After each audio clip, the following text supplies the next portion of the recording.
Arriver d'ici quelques instants Kim Kardashian. Qu'est-ce que ça vous évoque, ce qui a été dit là par cette jeune femme qui était avec Mohamed Mezrahi, notamment sur la tenue de ce procès? Et elle disait, moi j'étais un petit peu choquée par certaines réactions, notamment du juge. Quel bonheur d'entendre une jeune femme qui est allée voir comment se passe un procès. En tant qu'enseignant à Sciences Po Paris HEIP, je fais des cours et des sorties dans les procès à Paris.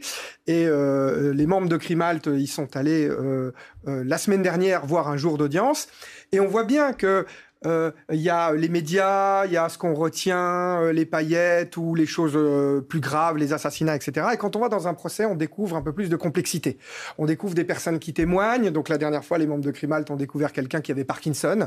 Et là, on se rend compte de la difficulté de faire justice. Là, tout d'un coup, ce type de contrainte, il y en a bien d'autres, hein, on en a déjà parlé. Donc, ce témoignage, c'est le fait de découvrir comment on fait justice en France. Et ici, effectivement, il ne faut pas se perdre. Il y a une vraie victime. Au-delà des paillettes, du bling-bling, de sa richesse, etc.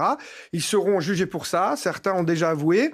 Mais effectivement, on va avoir le problème qu'à partir de gens qui ont avoué, qui sont vieux, qui sont malades, on risque d'avoir des peines.